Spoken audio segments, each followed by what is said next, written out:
Bonjour à tous, j'espère que vous allez bien et comme vous pouvez voir, on a un nouveau petit setup. J'adore mes photos, elles sont sorties super top qualité. Donc vraiment, c'est génial. Si jamais vous avez besoin d'une référence pour ce site-là, si vous êtes intéressé par la photo comme moi, bon, surtout normalement des oiseaux, là je me suis dit vas-y on va changer un petit peu, j'ai déjà le pélican que vous avez déjà vu peut-être dans d'autres vidéos, on va changer un petit peu, on va mettre un singe que j'avais pris en Indonésie, mais j'adore, franchement j'adore et donc du coup vous allez peut-être voir des petits changements comme ça de temps en temps. Et en tout cas, sans transition, je vais commencer cette nouvelle vidéo. Je vais vous donner 5 règles d'or aujourd'hui qu'il va falloir suivre pour améliorer votre style. La règle numéro 1 est de montrer et pas de dire. Le show don't tell. Qu'est-ce que ça veut dire? En fait, c'est tout simplement de ne pas dire les émotions, mais plutôt de les montrer.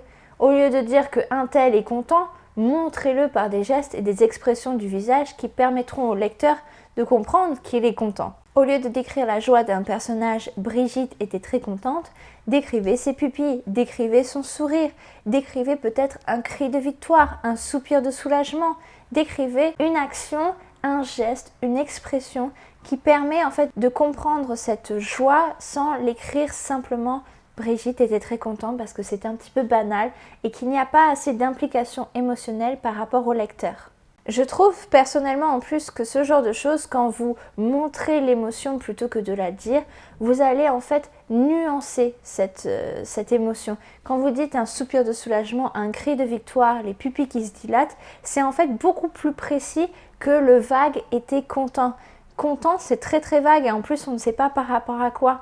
Donc ça va vous amener une complexité dans votre personnage si jamais vous montrez cette émotion.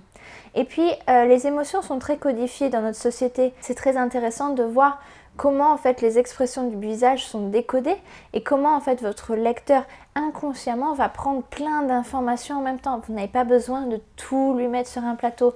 Il va très bien comprendre si votre personnage est jaloux, si votre personnage est cruel, si votre personnage est telle ou telle personnalité. Je vais illustrer mes propos en fait en vous lisant un extrait des Cavaliers de Joseph Kessel qui est super au point au niveau des descriptions.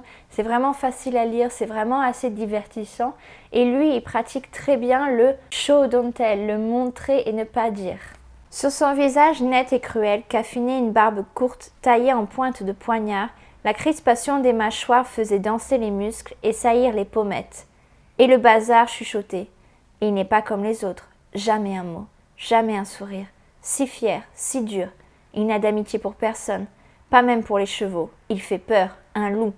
Et pour l'étonnement, la crainte qui lui inspirait, la foule admirait Ourose encore davantage. Et lui, à l'ordinaire, tirait de cet effroi une satisfaction profonde. C'était un sentiment dont son orgueil pouvait se repaître sans mélange. C'est génial. Enfin, moi, j'adore.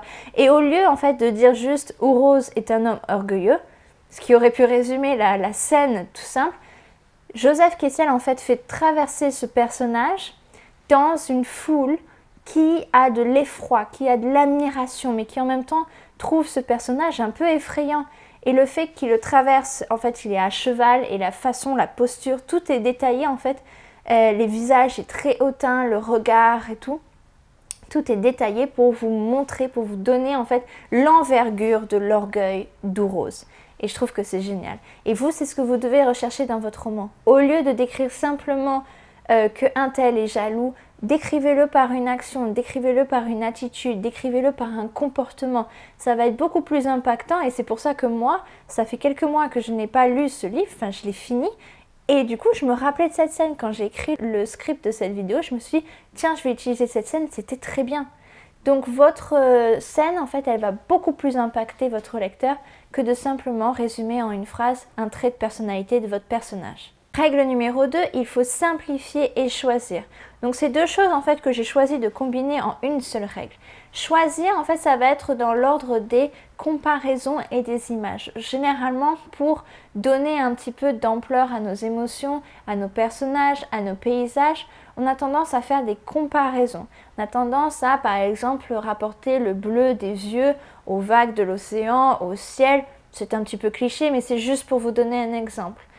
Alors dans ces cas-là, on va se fixer une ligne de conduite, on va se fixer juste une image par élément. Ne multipliez pas les images parce qu'en fait sinon la personne ne peut pas du tout s'imaginer ce que vous voulez dire. Les images vont clasher entre elles et du coup ça va vous desservir plutôt que de préciser. Faites concis quand il s'agit de transmettre efficacement une idée. Si jamais vous mettez trop de métaphores, trop de comparaisons, votre idée risque de se perdre dans ces élans poétiques et du coup l'idée risque de ne pas arriver à votre lecteur. Vous ne voulez pas en fait qu'un lecteur bute à chaque mot et que du coup il décroche de votre lecture. Non, vous voulez de la fluidité. Donc le fait de simplifier et de choisir bien vos mots, au lieu d'apporter des adverbes tout le temps, au lieu d'apporter un élan poétique, si votre personnage doit survivre à tel ou tel endroit, dites juste, il doit survivre. La règle numéro 3, c'est la précision. La précision, en fait, c'est trouver le mot qui correspond à l'image que vous avez dans la tête. Si vous êtes comme moi, vous partez souvent avec une image en tête, un personnage, et en fait, vous décrivez ce personnage et vous voulez que ça corresponde exactement à ce que vous visualisez. Et malheureusement, parfois, ça ne se retranscrit pas très bien à l'écrit. Donc, il y a plusieurs choses que vous pouvez faire par rapport à ça. C'est déjà avoir un site en ligne de synonymes. Moi, j'ai trouvé ça très très bien à chaque fois parce que ça me permet de trouver d'autres nuances. Ça me permet aussi d'enrichir mon vocabulaire que j'ai trouvé en fait sur certaines choses pas très bons. Par exemple, tous les verbes pour regarder, généralement, j'utilise les mêmes et tous les écrivains, quand ils commencent, ont des petites structures qui leur est propre et qu'ils adorent utiliser. Je me rappelle, j'avais un projet littéraire avant et j'utilisais toujours à demi. Une porte à demi ouverte, les yeux à demi clos, à demi ouverts. Tout était à demi, donc rien n'était complètement ouvert ou complètement fermé. Donc ça, on évite ces structures qui reviennent tout le temps. Et en fait, trouver des synonymes, ça va vous permettre de préciser votre style et vraiment d'apporter la nuance que vous voulez. En parlant de ça, j'utilise aussi Antidote. Antidote, c'est un logiciel qui permet en fait de voir toutes les répétitions que je fais et ça m'aide dans le sens où si je vois que j'ai utilisé 15 fois le verbe regarder, ce qui est déjà arrivé dans un chapitre ou dans un paragraphe, et bien du coup je vais voir avec les synonymes en fait ce que je pourrais mettre. Et par exemple sur Antidote vous avez un truc de synonyme, moi j'aime bien aussi quand même croiser et avoir un autre site à côté.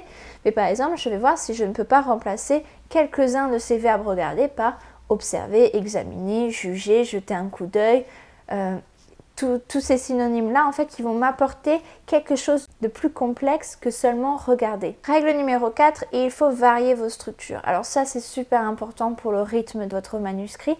Si jamais vous avez toujours la même structure, la lecture va être très redondante et en fait, c'est pas très agréable à lire, ça va faire comme un robot et au bout d'un moment, on va s'endormir ou on va fermer le livre. Et ça, vous ne le voulez pas. Quand on parle de structure de phrase, moi, je vais parler de 3 structures en exemple, mais en fait, il y en a beaucoup plus que ça. Donc, franchement, choisissez vos structures de phrases. Mais je vais parler de la structure A, qui est seulement sujet, verbe, objet, tout simple. La structure B, qui est plusieurs compléments en tête, sujet, verbe, objet. Et la structure C, qui est participe présent, sujet, verbe, objet. Vous voyez, c'est un petit changement de structure.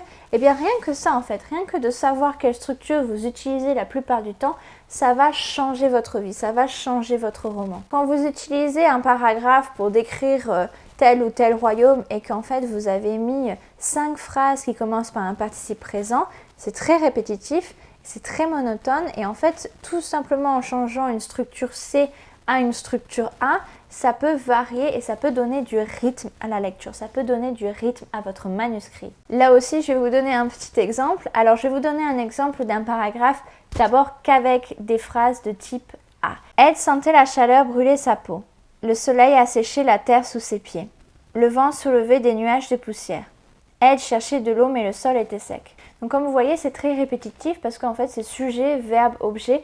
Donc, c'est très lent, c'est très haché. Ça, voilà. Le rythme, il est assuré. Alors que si vous variez les structures, là, il va y avoir de la liaison. Là, il va y avoir du rythme. Sous le soleil brûlant, Ed sentait sa peau se consumer. La terre, craquelée et aride, s'étendait à perte de vue. Chaque pas soulevait un nuage de poussière que le vent dérobait aussitôt. Ed avançait, sans savoir s'il trouverait de quoi survivre. Donc là, en fait, moi, ce que je trouve intéressant, c'est qu'en changeant l'ordre des phrases, Ed, il est devenu le principal objet, en fait, de l'attention à la dernière ligne quand on parle de sa survie. Alors que dans le premier exemple, comme elle, c'était le sujet de tout, je trouvais qu'on ne donnait pas assez d'intérêt au personnage. Et en fait, c'est trouver quand il faut mettre l'intérêt du personnage en premier. Et là, ça va bien marcher. Là, ça va donner un bon rythme. Dernière règle, on va essayer de mettre de l'émotion. Et oui, mettre de l'émotion dans votre manuscrit pour inclure le lecteur. Le lecteur, n'oubliez pas, il s'investit émotionnellement dans une histoire. Donc si jamais il lit des actions superposées les unes aux autres, en fait, il n'y a pas d'impact émotionnel. Et si votre héros il meurt, il n'en aura rien à faire. Écrire des émotions, rappelez-vous, c'est en donner au lecteur. Moi, je trouve que c'est assez dur en fait dès le début de mettre des émotions. C'est très dur à écrire. Généralement, on se dit ça fait trop cliché, ça fait trop pathos, c'est pas très bien. C'est très dur en fait de décrire que quelqu'un est triste, quelqu'un est joyeux. Mais justement, si vous n'écrivez pas ça simplement, le personnage est joyeux ou le personnage est triste et que vous le faites passer par les expressions et par les actions comme on a dit auparavant, je pense que ça peut déjà être beaucoup plus compréhensible.